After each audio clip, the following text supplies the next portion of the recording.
한국시 읽기 243번은 5월의 수채화, 허충순 시님의 5월의 수채입니다.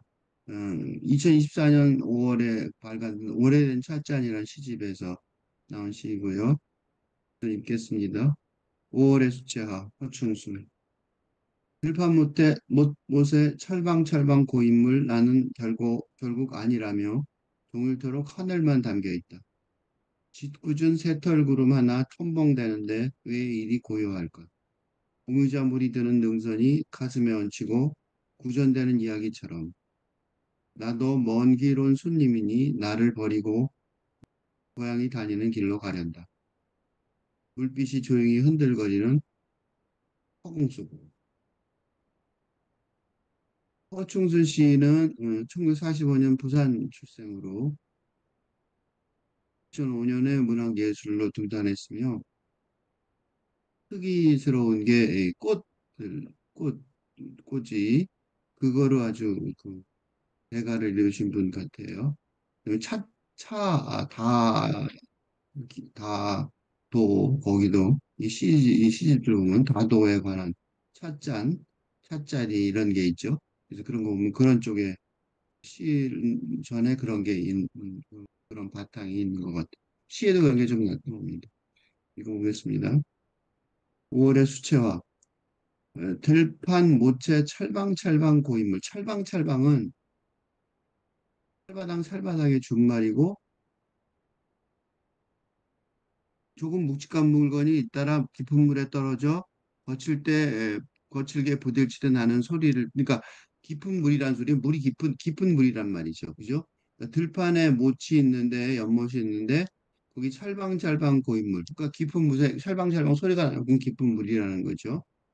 거기에 에, 나는 결국 아니라며 종일토록 하늘만 담겨 있다.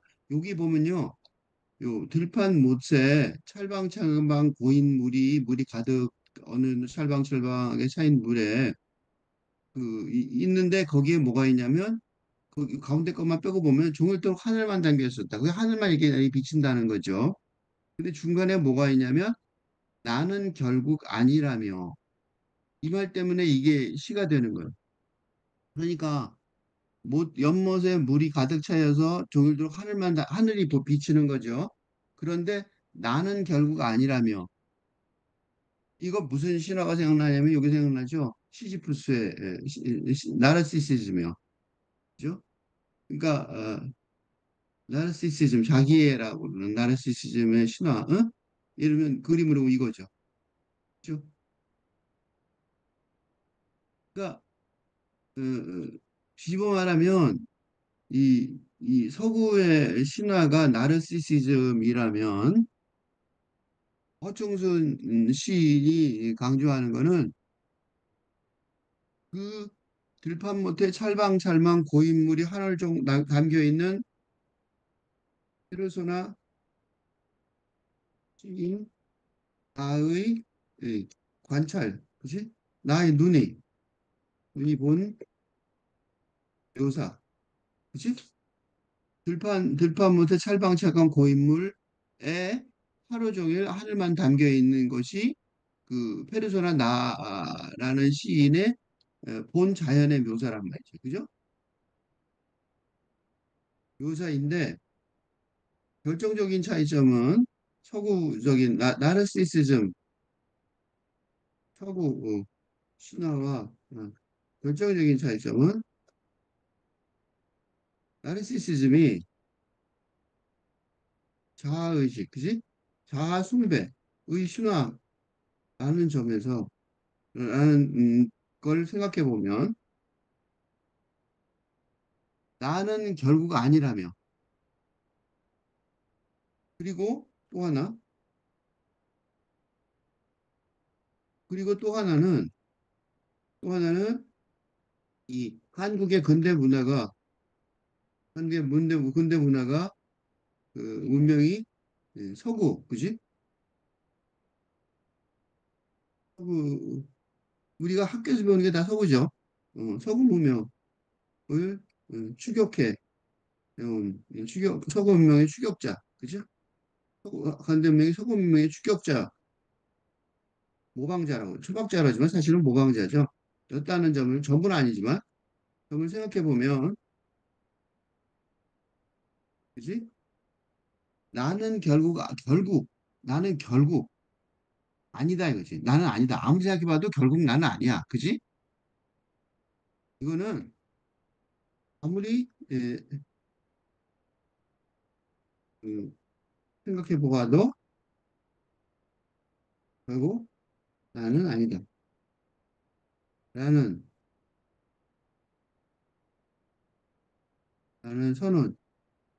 선언으로 이 시가 시작된다. 이제 이시행이 그거잖아요. 그죠? 되게 중요한 거예요. 즉, 이 시를 허충수 신이 쓴 이유가 여기에 있는 거죠. 그지? 그러니까 허충수 신이 5월에 유화가 아니라 수채화를 시로 쓴 건 나는 자아의 존재 주장이 아니라 그지? 나라는 자아가 자아의 영구적 존재, 영구적이거나 뭐 좀 오래, 그지? 응. 거나 뭐 어쨌든 영구적이란 말은 좀 이상하지만 나라는 자의 존재 부정은 아니죠, 그죠? 존재 부정은 아니지만 나라는 자아를 강하게 근제할 수 없음을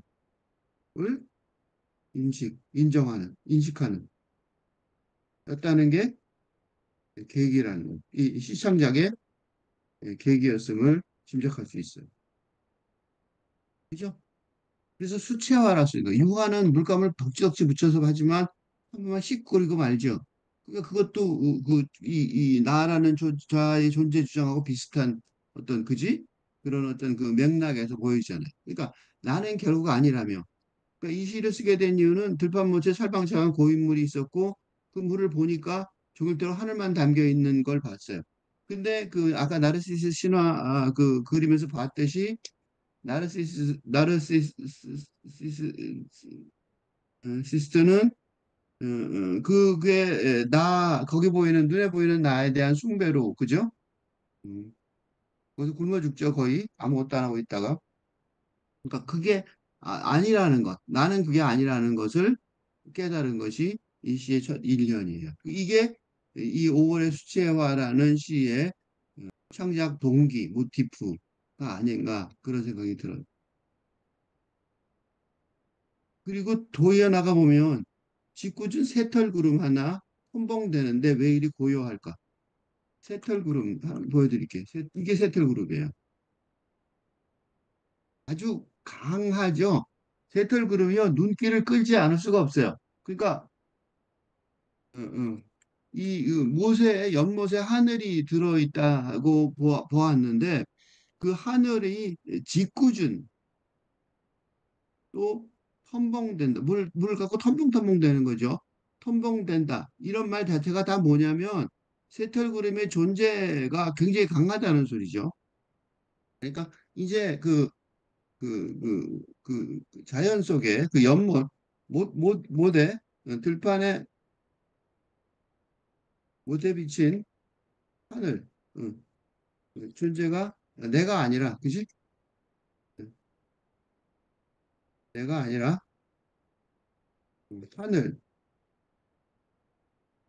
하늘이다. 라는 것이 1년이라면, 응? 라는 그 깨달음이 1년의 내용이었다면, 2년에서는 한 걸음 더 나아가 그 그 하늘에도 존재가 하나 있었어요. 그게 뭐야? 세털그룹이에요. 하늘에 있는 존재. 세털그룹이 얼핏 뭐예요? 나르시스트처럼 자연물이지만 어? 짓궂게 펑펑거리면서 물 펑펑 튀면서 자신의 존재를 아주 강하게 인상 깊게 어, 주장하는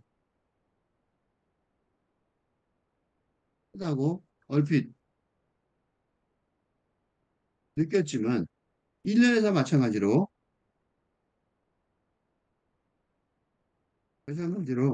응? 그런 어떤 어떤 하나의 입자성, 그러니까 어떤 그 말하자면 정체성, 아이덴티티를 가진 하나의 독립적 존재성을 의 정체성을 가진 존재의 힘, 에너지, 주장이 별로 크지 않다 또는 무시할 만하다는 결론에 도달하는 것 같다. 1년에서는 중간에 그 결론이 있었지만 그 전에 중간에 결론이 뭐냐면 나는 결국 아니다죠. 2년에서는 왜 이리 고요할까요? 응? 이게 무시할 만한. 그러니까 이번에는 저거였는데 저 뭐야 사람이 아니라 세틀구름이라는 어떤 자연의 존재였는데 그 존재조차도 고요하다는. 거기 뭐 애가 막 털렁거리고 돌아다니는 것처럼 아주 강렬하게 세탈구름이 고요 있는데, 그지? 근데 사실은 그것도 무시할 만하다라는 결론에 도달합니다. 그러니까 그 인간이 그지? 인간의 존재도 인간의 존재도 어, 그 존재를 있긴 하지만 그 존재가 강하게 존재할 수 없다. 어떻게 보면 다른 말로 하면 무시할 만하다는 결론에 도달했는데 이혼에서는 자연도 그렇다는 거죠. 자연이 왜 그러냐면 그 뒤엔 뭐가 나오냐면 오미자 물이 드는 능선이 요게 그 말 말하는 것 같아요. 오미자 물이 드는 능선. 어, 그러니까 이미지가 아주 좋죠. 그 이미지가 이렇게 좋은 이유가 아마 허충순 시인이 꽃꽂이를 아주 뛰어나게 하시는 분이라서 그 색감이 뛰어나신 것 같아서 그래. 그래서 이 시를 읽으면서 결국 색감을 자꾸 느끼게 되는데 그래서 이걸 보시면 오미자 그것도 그래서 할 수 없이 그림을 찾았어요. 사실은 이거 이제 오미자 색깔이죠. 근데 이게 어떻게 보면 그죠? 오미자는 아마 꽃꽂이에 쓰이는 거겠죠? 그지? 오미자 같은 이런 그 색깔이 이런 거 꽃꽂이에 쓰일 수 있죠, 뭔가. 근데 그지? 그런 색깔의 능선이죠. 그러니까 오미자 물이 드는 능선이 세틀구름이 물이 들어서 어떻게 되냐면 즉 다시 말해서 오미자 물이 드는 능선이 된다면 왜 이게 그 두 번째 이 무시할 만한 그 세틀구름의 존재성이 무시할 만하냐면 전혀 그 석양이 되면 응? 왜 전혀 이 밤으로 접어드는 저녁이 되면 그죠? 그죠? 어떻게 돼요? 그 세탈구름도 어둠 속으로 사라져니까 그쵸? 없어지잖아요. 검해지니까 그죠? 그게 그러면 어떻게 되냐면 그게 그런 것들이 전부 다 가슴에 얹힌다는 거죠. 가슴에 그게 이제 남는 거는 그런 것들이 존재가 남는 게 아니라 가슴에 남는 거예요. 그걸 그 가슴에 남는 얘기를 뭐라고 썼냐면 구전되는 이야기라고 했었어요. 그지? 그러니까 시의 기능 중에 하나가 이런 걸지도 몰라요. 그죠? 그러니까 어쩔 수 없이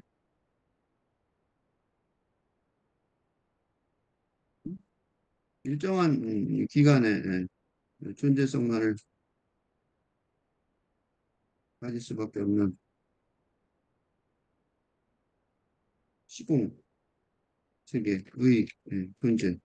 인간 밑에 인간은 물론이고 세털구름 같은 자연물조차 그지? 시공 세계의 존재라는 점을 생각한다면, 응? 그런 인간이나 쇠털구름 같은 자연물의 존재는 어디로 이어져요? 가슴에 얹힌 그 시인의 가슴에 얹혀서 구전되는 이야기처럼 음, 전달되지. 전달될 때 더 긴 기간, 긴 시간, 그지? 더 긴 시간 음, 살아남을 수 있을 것이니까. 음, 그죠? 그러니까 여기 요 마지막에 있는 그 요 구절에서요. 요 마지막 구절이 조금 발음이 연결이 이상해요. 왜냐하면 보세요. 오미자 물이 되는 능선이 가슴에 얹히고 구전되는 이야기처럼 이 구전되는 이야기처럼요. 사실은 어떻게 올라가야 되냐면 위로 올라가야 돼요. 그지? 그러니까 구전되는 이야기처럼 가슴에 얹히고 이렇게 되는 게 맞아요. 그지? 그렇죠? 그게 산문적으로 맞단 말이죠. 근데 이게 왜 이렇게 써있냐면 구전되는 이야기처럼 가슴에 얹히고 라는 음, 음, 자연스러운 산문적 문법의 문법 한문적이고 문법적인 문장의 흐름이 다소 예, 그 뭐라 그럴까 다소 이 왜곡 그러니까 말하자면 변형되었는데 라는 점에 주목한다면 왜 이렇게 했을까 생각해보면요. 요게 이야기처럼 그리고 이렇게 말하면 요거는 어디로 걸리냐면 요거는 뒤로 걸려요. 이, 이런 두 행의 음, 역전 역전은 다음 년과의 연계성을 저절로 합니다. 그죠? 그래서 어떻게 되냐면 요 구전되는 이야기처럼 하고 나도 그치? 구전된 이야기처럼 나도. 그래서 내가 아까 자연과 인간이 둘이 비슷한 것처럼 거의 같은 존재성인 것처럼 얘기를 했던 이유가 바로 요거 때문이에요. 아까는 그런 논리적인 설명이, 함정적인 설명이 없었는데 여기 있는 거죠. 그죠? 나도 먼 길 온 손님이니. 그러니까 여기서 나는, 그러니까 이 나도 먼 길 온 손님이니 이 말에서 뭐가 나오냐면 앞에서 얘기했던 두 가지가 나와요. 하나는 일련에서 나르시시스트 어,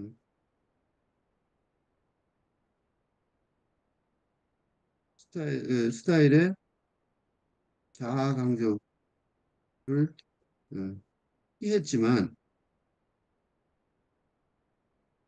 그렇다고 해서 자아 소멸이나 자아 해피인 듯하지 않은 것이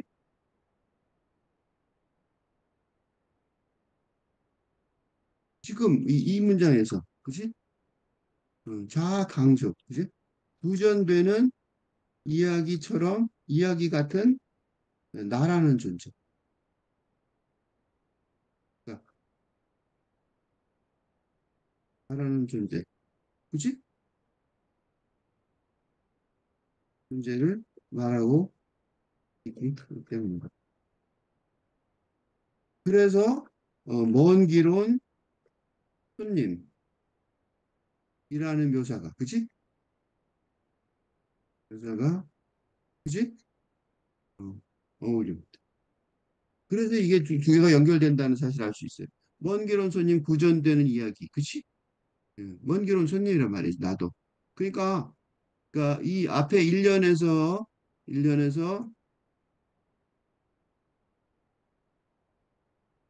서양식 서양식 신화의 자아 강조를 선택하지 않은 이유는 뭐예요? 자아를 버리라는 게 아니라 포기한다는 게 아니라 나도 자연의 예를 들면 대낮에 새털구름이 석양의 성원, 그지? 성원으로 변해가듯 투전되는 이야기 같은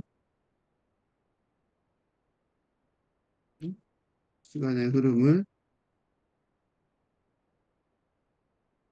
이 흐름 속에서 존재성을 발휘하고 있는 것처럼 음?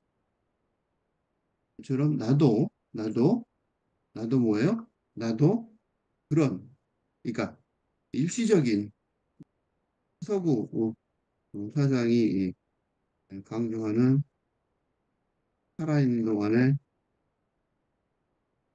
일시적인 자아의 존재성을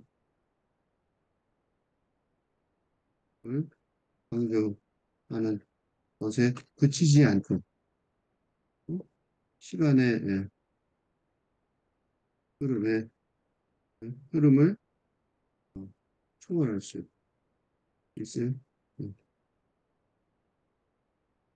아픔을 모색한다는 얘기입니다.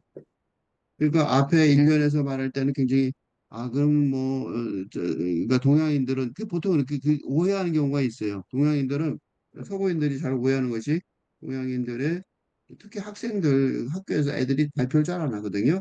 동양인들이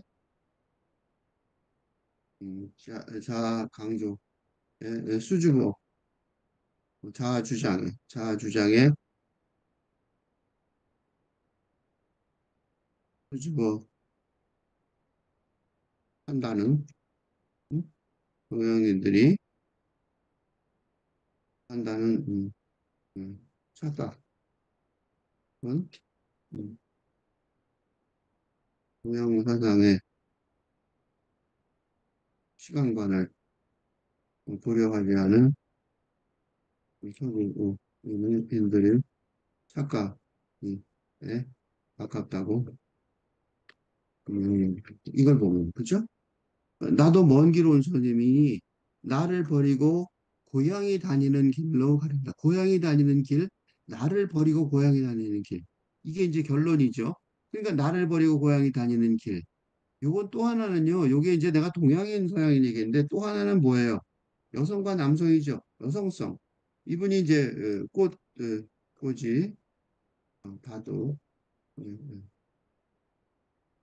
달인이라고 그런 거 같아요. 달인 정도 되는 것 같아요. 음, 달인이라는 점에서 여성성의 힘을 보여주기도 한다고 얘기해요. 그래서 나를 버리고 고양이 다니는 길, 나를 버리고 고양이 다니는 길이라는 게 참 묘하죠. 아주 기가 막힌 이미지 같아요. 이건 좀 많이 생각해 봐야 될 것 같아요. 나를 버리고 고양이 다니는 길. 이게 동양인의 길이기도 하고 여성의 길인 것 같아요. 겉으로는 약해 보이지만 사실은 더 강하기도 한 음, 음, 동양인이는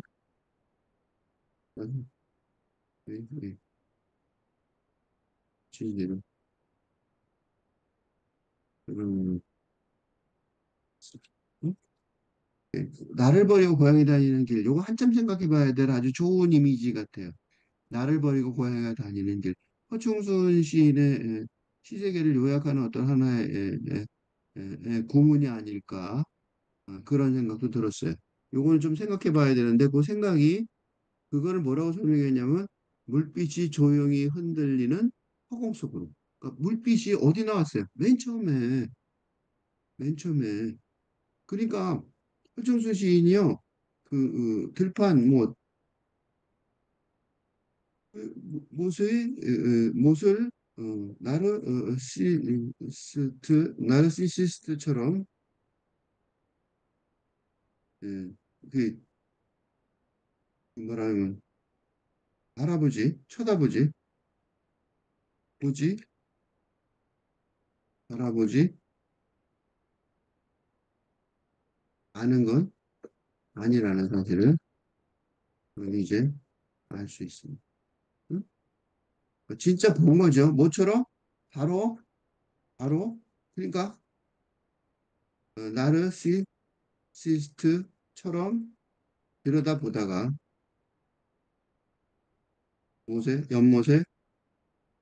못에, 연못은 아니죠. 연못은 일부러 만든 거고 못은 자연스럽게 만드는 것인 거죠. 못의 표면을, 그지? 물 표면을 들여다보다가, 그지?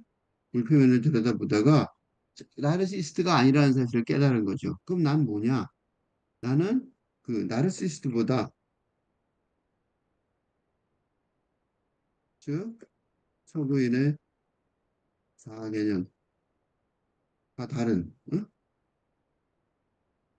서구 남성 이렇게 말할 수 있죠. 이제 자아 개념과 다른 음, 자아 개념이 있었음을 그리고 그런 시인을 대표하는 페르소나의 나가 음, 동양 여성은 잘 알려지지 않은 자아상을 대표한다고 여겼던 것 같습니다. 그래서 이런 시간을 본것 같아요. 그래서 물빛이 조용히 흔들리는 허공 속으로 고양이처럼 가고 있다는 거예요. 물빛이 조용히 흔들리는, 물빛이 흔들리는 거는, 그러니까 내가 이거, 생각해 보세요. 물 위에 수영된 얼굴은 응? 고정될 수 없는 이미지. 시스트가 자신의 얼굴에 빠져서 일상, 일상의 삶을 소지하고 죽을 때까지 배웠, 배웠다지만 만약에 왜곡되었다는 게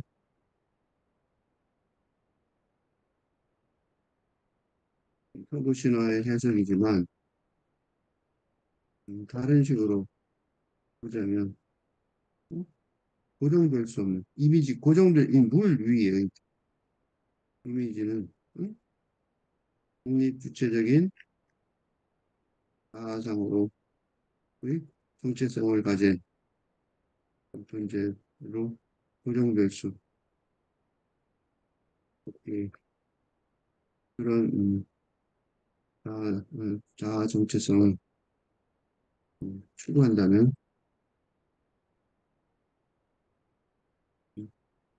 죽을 때까지 아무 일도 못하고 집착하지 않을 수 없는 다음이 될 것입니다. 그래서 자진, 이 자진은 지쳐주는 거죠. 자진이라고 해서 같이 한자말로 있을 텐데 자진이 이거예요. 스스로 그래서 목소리 주는 것입니다. 여기요. 여기 있습니다. 이런 해석을 이런 해석을 할 수 있었던 건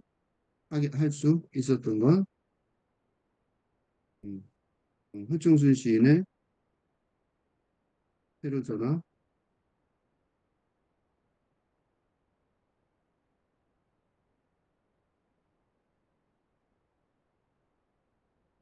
아가 불빛이 조용히 흔들리는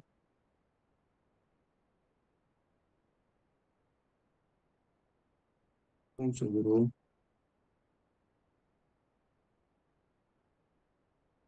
그래서 나가 물빛이 조용히 흔들리는 허공 속으로 나를 버리고 고양이 다니는 길로 가련다. 라는 주장에 종종 동의하게 되면서 그렇게 됩니다. 즉, 이 시시스트처럼 자진, 아까 말한 그 자신이요. 음, 과업이 너무 불가능해서 자아상 성취의 과업이 너무 불가능해서 자진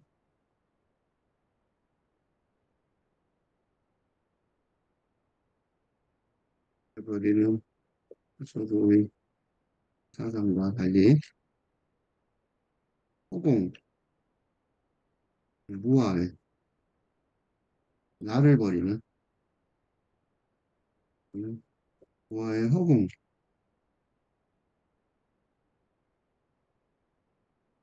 나를 버리는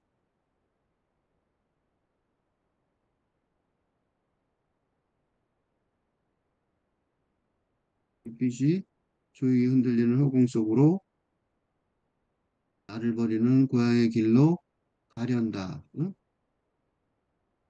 주장이 이 서구와 달리 나를 버리는 거죠. 우리는 나를 버리는 게 그렇게 어렵지 않죠. 무아죠, 무아. 무아. 무아의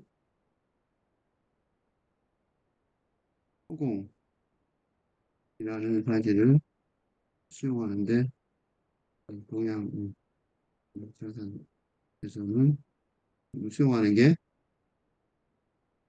그리 어려운 일이 아니기 때문입니다. 특히 여성이라면 더 큰 장점이 있습니다. 음.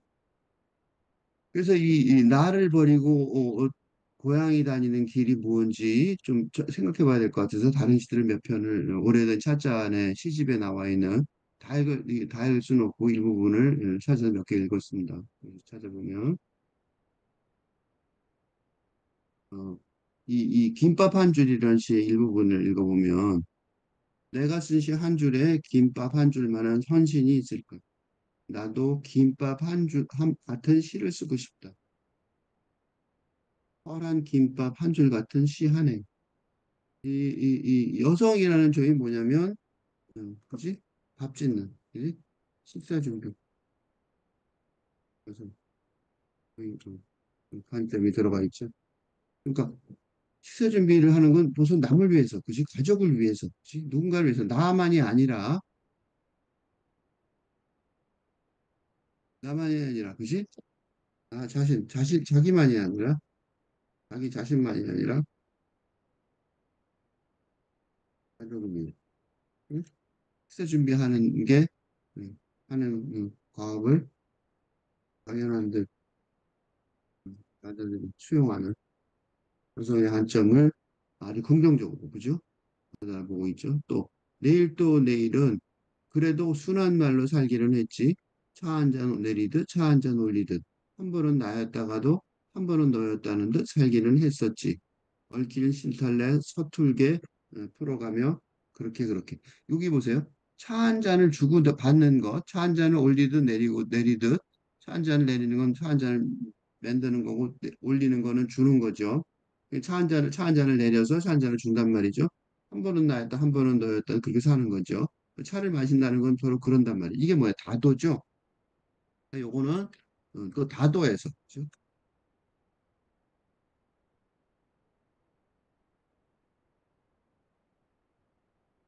그 사상에서 비롯하는 것 같아요.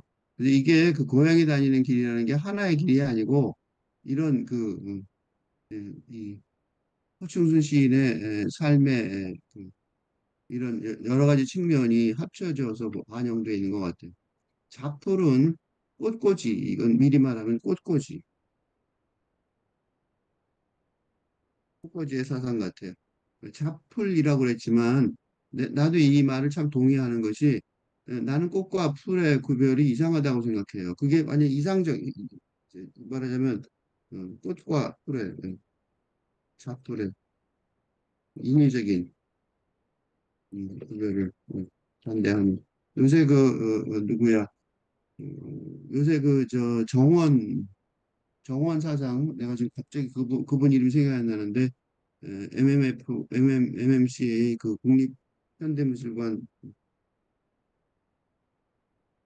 내부에 정영선 내부의 정원 풀꽃 정원 정영선의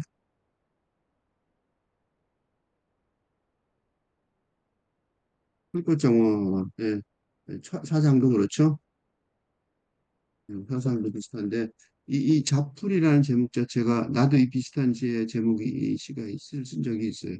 그 꽃꽂이의 사상 같아요. 그래서 그 일부분을 읽어보면 잿빛 겨울을 건너가던 통도사 동백을 갖고 꽃꽂이를 많이 할 수 있죠. 대굴대굴 굴러서 수원까지 간다. 그게 이제 동백이 특징이 뚝 떨어지는 거죠. 땅바닥에 굴러다니죠. 그다음에 멋있는 말이 있어요. 나뭇가지 위에 계단처럼 붙어선 것. 이 정말 멋있는 묘사. 동백을 얼마나 많이 관찰했으면 이런 멋진 묘사가 나왔을까. 동백꽃을 한번 나가서 보시게 되면 한번 보시면서 이 얼마나 멋진 묘사인지 생각해 감탄할 수 있을 겁니다. 말도 지나갈 수 없는 삶과 죽음. 그러니까 이 꽃꽂이를 하는 거는 언어 도단의 길, 그지? 단지 함께 무너져 주겠는가. 그러니까 언어 도단의 길, 그지? 언어 도단의 길. 이 길을 찾아가는데 그 길을 찾아가는 방법이 뭐가 있냐면 꽃꽂이도 있을 수 있고 파도도 있을 거 일상에 그지? 일상에 식사 준비 그지? 이거 다 포함하면 이게 또 뭐가 있어요? 시 그죠? 이런 것들이 다 시로 귀결되죠. 여기 시로 승화되는 말씀을 짐작할 수 있어요. 이게 지금 내가 뭘 읽는지 아시죠? 나를 버리고 고향이 다니는 길로 가련다 라는 얘기. 지금 그거를 그 시에서 지금 나를 버리고 고향이 다니는 길로 가련다. 그 부분을 생각해 보려고 이게 그냥 어쩌다 나온 말이 아니고 이런 이야기의 종화. 그래서 내가 이 구절을 중요하다고 생각하는 거죠. 나를 버리고 고향이 다니는 길이 중요하다고 생각한 거를 좀 입증하려고 내가 이것저것 얘기해 드리는 거예요. 마지막으로 한 편만 더 보면 미안하다인데 미안하다는 전문 다 읽겠습니다. 손을 감추려 하니 손에게 미안하다. 그러니까 얼마나 나를 버리려고 노력하냐면 손도 그러니까 어디 가서 이제 예를 들면 앞에 가서 이제 그런 거 있어요. 뭔가 대중 앞에 섰을 때 내가 뭐라고 어, 그런 나는 겸허한 마음이 들 때가 있어요. 그러면 그때 이제 보통 이제 그 손이 제일 그때 느껴져요. 손의 존재를. 그래서 손을 감추려고 그러는 경향이 있어요. 근데 근데 그거는 내 착각이죠. 손한테 미안한 거죠. 이렇게 깊어요. 눈을 숨기려 하니 눈에게 미안하다. 일몰 하나. 몸에 어디선가 어디엔가 표가 나나. 한 마리 접동설고. 가려고 해도 가는 것에 미안하다. 있으려고 해도 있는 것에 미안하다. 모두에게 미안하다. 이게 바로 동양 사상이죠. 이게 바로 고양이 다니는 길로 가는 이유인 것 같아요. 다음을 쭉 읽고 끝내겠습니다. 5월의 수채화 허충순 들판무때 찰방찰방 고인물 나는 결국 아니라며 종일토록 하늘만 담겨 있다. 짓궂은 새털구름 하나 텀벙대는데 왜 이리 고요할까? 오미자 물이 드는 능선이 가슴에 얹히고 구전되는 이야기처럼 나도 먼 길 온 손님이니 나를 버리고 고양이 다니는 길로 가련다. 물빛이 조용히 흔들거리는 허공속으로.